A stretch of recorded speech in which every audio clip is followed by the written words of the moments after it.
Hi అండి, నమస్తే. నేను మీ Anjali. Welcome back to Anjali cooking. ఈరోజు మన వీడియోలో సంక్రాంతి స్పెషల్గా స్వీట్ షాప్ స్టైలు చిట్టి చెక్కల్ని క్రిస్పీగా క్రంచీగా చాలా రుచిగా ఎలా చేసుకోవచ్చో చూపిస్తున్నాను. చాలా ఈజీగా ఎవరైనా చేసేయొచ్చండి. ఇక్కడ నేను చెప్పినట్టుగా చేస్తే సింపుల్ రెసిపీ కాబట్టి తప్పకుండా ట్రై చేయండి. ఇక లేట్ చేయకుండా రెసిపీ ప్రాసెస్ ఏంటో చూసేయండి. ఫస్ట్ ఒక ప్యాన్ని తీసుకొని స్టవ్ మీద పెట్టి ఈ ప్యాన్లోకి 1 కప్పు దాకా నీళ్లు తీసుకోండి. నేను ఇక్కడ మెజర్మెంట్ కప్తో చూపిస్తున్నాను కాబట్టి మీరు గ్లాస్తో కానీ ఏదైనా గిన్నెతో కానీ తీసుకోండి.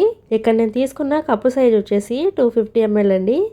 నెక్స్ట్ ఇందులోనే 1/2 టీ స్పూన్ దాకా ఉప్పు, 1/2 టీ స్పూన్ దాకా పచ్చిమిర్చి పేస్టు, అలాగే 1 టీ స్పూన్ దాకా నెయ్యి కానీ ఆయిల్ కానీ లేదా బటర్ కానీ ఏదైనా తీసుకోవచ్చు.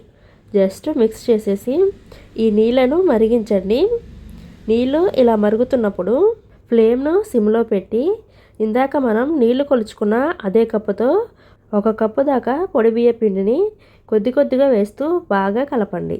బియ్య పిండి మొత్తం వేసాక స్టవ్ ఆపేసేయండి. ఆపేసాక ఇదంతా కూడా గరిటెతో బాగా కలపండి. ఇలా బాగా కలిపాక మూత పెట్టి కాసేపు అలా పక్కన వదిలేసేయండి. ఆ వేడికి పిండి అనేది బాగా మగ్గుతుందండి. కొద్దిసేపటి తర్వాత మూత తీసి పిండి మొత్తాన్ని కూడా ఒక ప్లేట్లోకి కానీ కలపడానికి వీలుగా ఉండే గిన్నెలోకి కానీ తీసుకోండి.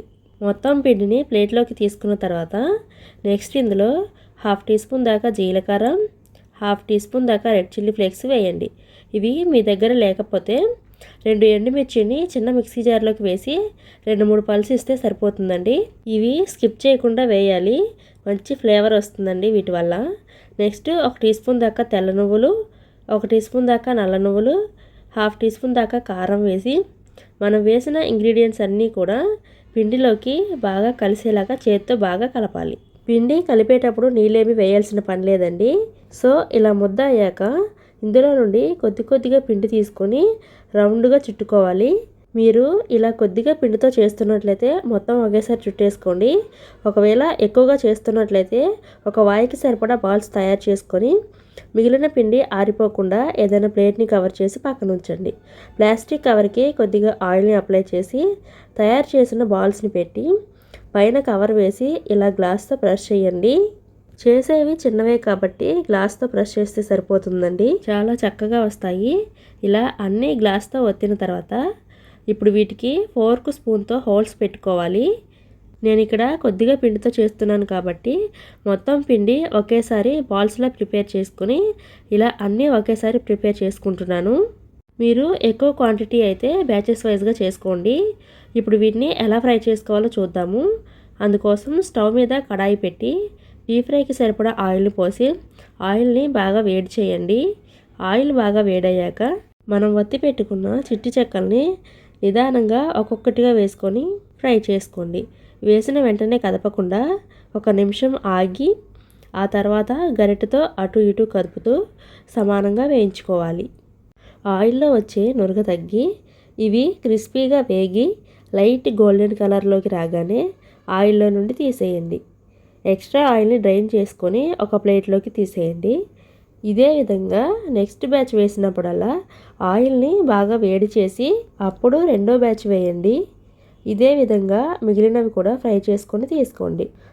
అంతేనండి, క్రిస్పీగా క్రంచీగా చిట్టి చెక్కలు అయితే తయారైపోయాయి. ఇదే విధంగా మీరు కూడా ఇవే కొలతల్ని ఫాలో అవుతూ చేయండి.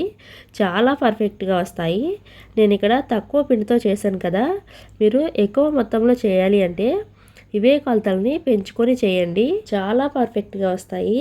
ఇవి పండగలప్పుడే కాదండి, పిల్లలకి స్నాక్స్ బాక్స్లోకైనా లేదా ఈవినింగ్ టీ టైంలోకైనా ది బెస్ట్ స్నాక్ అనమాట. జస్ట్ అరగంటలో చేసుకోవచ్చు కాబట్టి ఎప్పుడైనా చేసుకోవచ్చండి. మీరు కూడా ఈ సంక్రాంతికి తప్పకుండా ట్రై చేయండి. ట్రై చేశాక మీ ఫీడ్బ్యాక్ను నాకు కామెంట్ రూపంలో తెలియచేయండి.